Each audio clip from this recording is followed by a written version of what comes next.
Hello, hello, hello, Matt Sweat. Hey, hey, Ashley. Hello. Hey, Leonard. Howdy, howdy. So, on today's episode, we are talking about reducing your overwhelm, your pressure, your stress, and it's perfect timing because we're coming up to the holidays. And is this not the most stressful time of year for most of us? I think it All of is. us, all of us. Extremely stressful. Stressful, pressure, overwhelm, the unknown of having to buy things, of what am I going to eat? Am I going to fit in my holiday dress? Is my business going to make enough money to, hit tax time come 30, 40 days from now? So, yeah, this is the time of the year. Great topic. And you've also likely got kids at home, right? Because school is having so many breaks at this time. And in work, there's a lot of things that are going to be slowed down. People are on vacation, people are traveling. And let's just face it, during the holidays, whether you celebrate the holidays or you don't, things just slow down because that's the nature of the season. So, today, as we're going through the thick of the holidays, you might have family commitments, end of year things, kids, relatives, everything else. And so, we're talking today specifically about how your stress influences your body, how your stress influences how you show up in your relationships, and nearly everything that you touch in your life.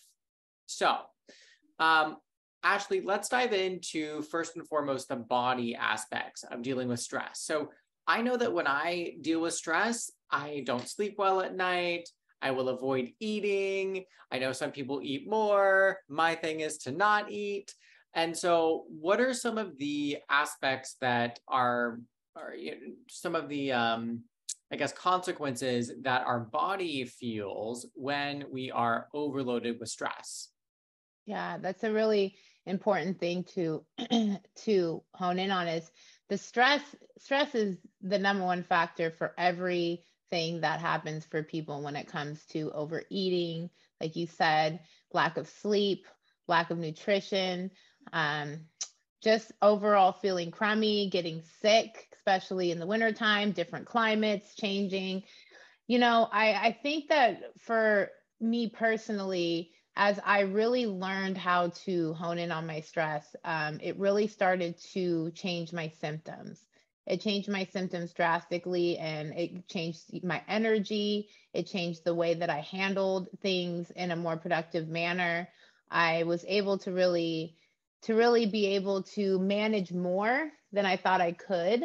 I think reducing stress is so important, and how to do that the best way, the most effective way to do it is what I'm trying to say is maximizing your time, figuring out where, when, and why you're going to do something instead of just all over the place.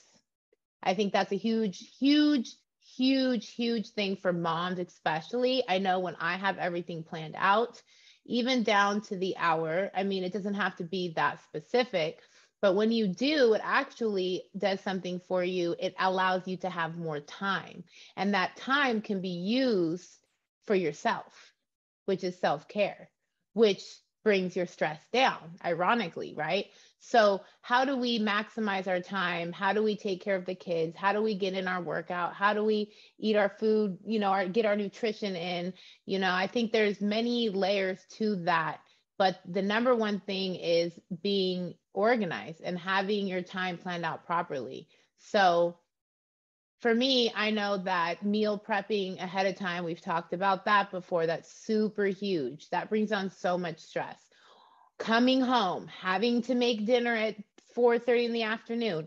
Maybe you have soccer, maybe you have dance, maybe you want to get in a workout and you haven't got it in because you just got off of work.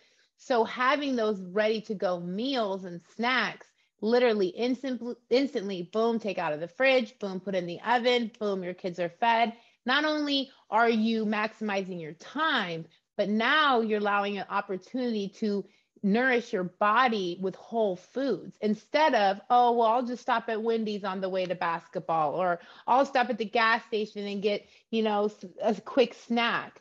And then you're feeling guilty and you're overeating. So it's just a cycle. It's a complete cycle that can be broken with maximizing your time effectively and really blocking out those hours and planning ahead, especially during the holidays, because the times are crazy. Holiday parties, everything. You're going to indulge, which is totally fine. Like, eat what your heart desires. How does that happen with fat? So like when we are stressed out, what does our body do with fat? Do we retain more of it? Does it burn more of it? Like I feel like if I'm all antsy and stressed out, like my thought would be that my body actually burns more fat. But is that the case or is that not? Well, everybody's different. That's the first thing that a lot of people need to recognize, and anybody that tells you differently is uneducated 100%. But I know that for me, that when I'm stressed out, my hormone levels, it's all hormonal. So if your hormone levels are all over the map, you're going to either have two different reactions. Either you're going to gain weight because you're not eating enough, so you're not able to have the energy, and you're not even your levels are just so, it's like a spike. Like, think of it as a spike. It's a total spike of anything you instantly eat, it will turn into fat. But then somebody like you who may have a high metabolism may be stressed out so much and not eat enough and have a counteract effect of a lot of weight loss, like a massive drastic weight loss. So it really depends on the body. But yes, with stress and lack of sleep and lack of good nutrition, you are guaranteed to have either weight gain or weight loss.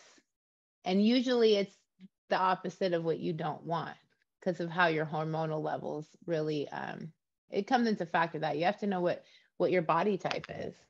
So hormones, I think, are a very big topic and bucket of question marks in the women's health arena. But for men, it's not really talked about too much. So like I don't really think about my hormones, right? When you think about hormones, you think about like, oh, women with their babies or women with PMS, or you think about like that's usually like the train of that leaves the station when we're talking about hormones. So for us guys, how do we manage our hormones? Is it the same way, or like do we have regular cycles? Like, is eating affecting how our hormones are managed? What does that look like?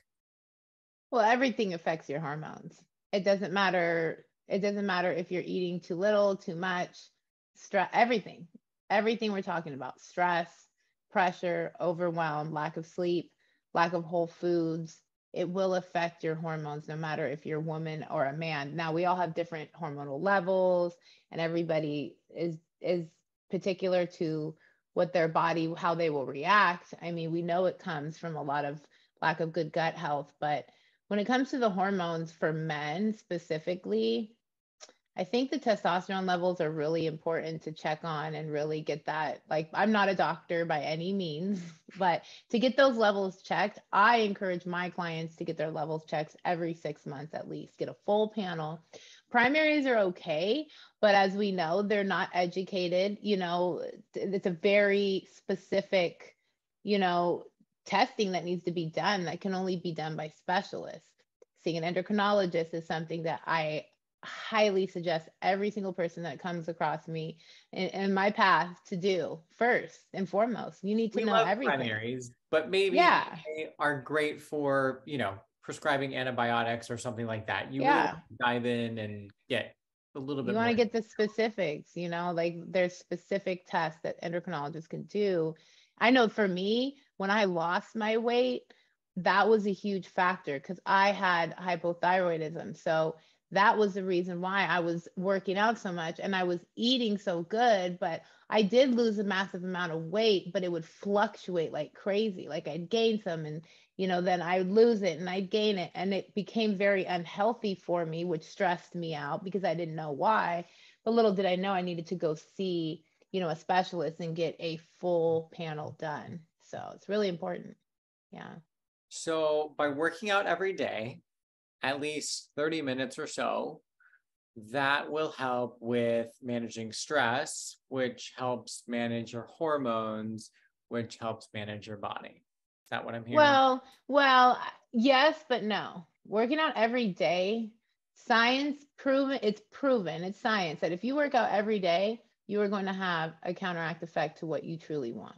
There is no way because the muscles tear and they need time to repair. And building your muscle is going to burn fat. We all know that. I mean, if you don't know that, you should know that now.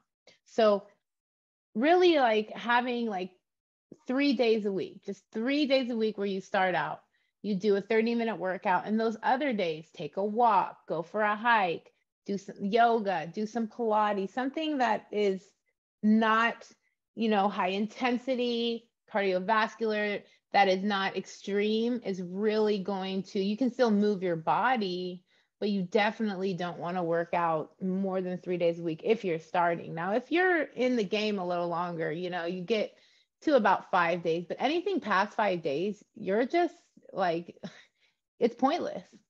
But definitely everything else, yes. With hormones, having hormone issues, like you could be working out and not a lot of people, like they don't know why they're not losing weight. And then they get on like medication to balance out their thyroid. Thyroid is a huge problem for men and women.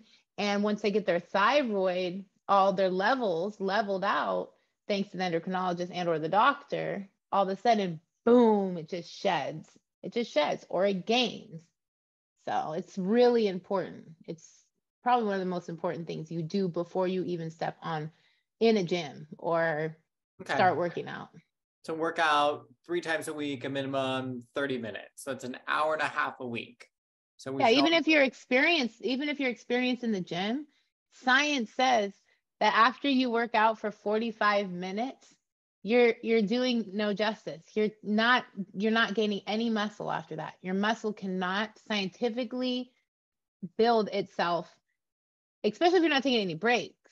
So 45 minutes max, like max. And that was something that was like, it was like a bombshell. I remember just finding that out. I was like, oh, like I would go in there for an hour and a half, 2 hours, because your endorphins are running. Like it's like you're juiced, you're ready to go, you feel great, the best place in the world, you're excited. But really, you're not. And then once I stopped working out that much, things started to like build in ways I was like, oh my gosh.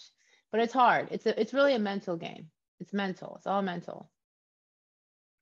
so as this is affecting your well-being in your body, I want to take this into business for just a minute because we know that often our work and our work life balance is a huge factor in our overall well-being. So when we have work-related stress, we might have family-related stress, have relationships, kids, all these other things in our life, but when we're talking about work-related stress. So one thing that I would recommend that everyone do is when you have your list of things to do, think about that as a shifting list of priorities, right? This is something that you can go on it in your life, whether you're working for yourself or whether you're working a corporate job. And it's a shifting list of priorities. So it's constantly moving things around, right? Obviously, there's deadlines that we have. There's things that have to go out today, this week, next week, this month. And then we have those things that we do every week, every day. Every day we check email. Every week we do this report. Every month we do these reports, right? But we want to look at those things like projects, right? We often have projects that we're doing or things that we can move around in our calendar, and managing the stress coupled with that procrastination is a key factor in being able to manage the stress, right? So take time for yourself, work out, which also plays into your work stress as well. So I know that when I work out, whether that be in the morning or in the evening, science will tell us that working out in the morning is what all of the massive, massive result and high performing people do. They set themselves up in the morning. They've got their morning meditation. They have something that sets them up for success. That is not my opinion. That's not Ashley's opinion. That's based on research that has been done across billionaires, millionaires, and high performing people, that when they have a practice for themselves in the morning, it sets their mental up for success. So I know that when I get my body active any time of the day, really, I'm in a better mood, right? Like, Ashley, your endorphins are running. And so you're in that better headspace. Your mental is better. You can think clearer. You can make better decisions. You can have clarity in what are my next steps? What are those, versus just wanting to think here, or being in overwhelm here, or being in stress here, right? That pressure that is going to be created if you're not taking care of your body is going to be felt in your work. So with that, should we do a little workout? Yes, do you I'm going to. Me to do a workout? Yes, let me instruct you today. Let's do it. Ashley has had an interesting week. She has been in the hospital once, twice, 4 times this week. Oh, this week. I kind of lost count, but it's been 4 times in less than 30 days. Yeah.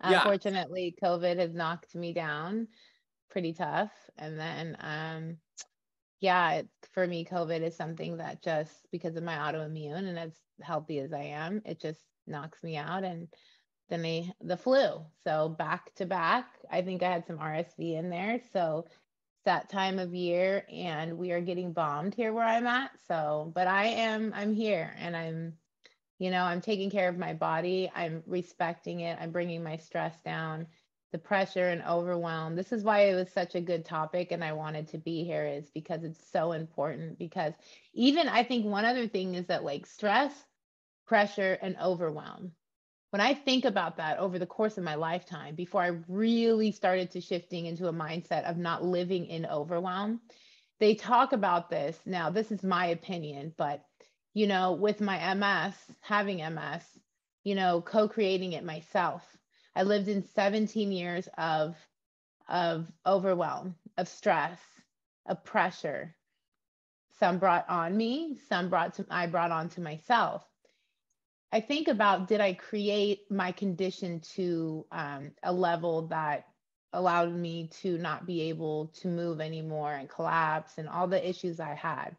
Not only for me, only God knows, but the truth is that when you don't reduce these problems or these issues, you create illnesses. And if you're even getting an illness, you are going to make it worse because of these aspects: stress, pressure, and overwhelm. So it's so important to really learn how to manage it and learn how to just take it on, like, one thing at a time. I promise that's the one thing that got me through all this, is I just learned every day, with everything I have going on, that no matter what happens, it's not going to stop me, end me, demolish my life tomorrow. It usually all works out in the end. So what's the point of stressing out, right? So my true. holistic point of view. Like, it really shifted me. Like, it really, because Leonard knows, I was overwhelmed queen. Overwhelmed queen. Totally take accountability for it. But the last 4 or 5 months, I'm just like, it's okay. Like, it's all gonna work out. And it does. I'm still here. So we don't have to stress. Instead, we can just move our bodies. Yeah. Move our bodies and shift our mindset.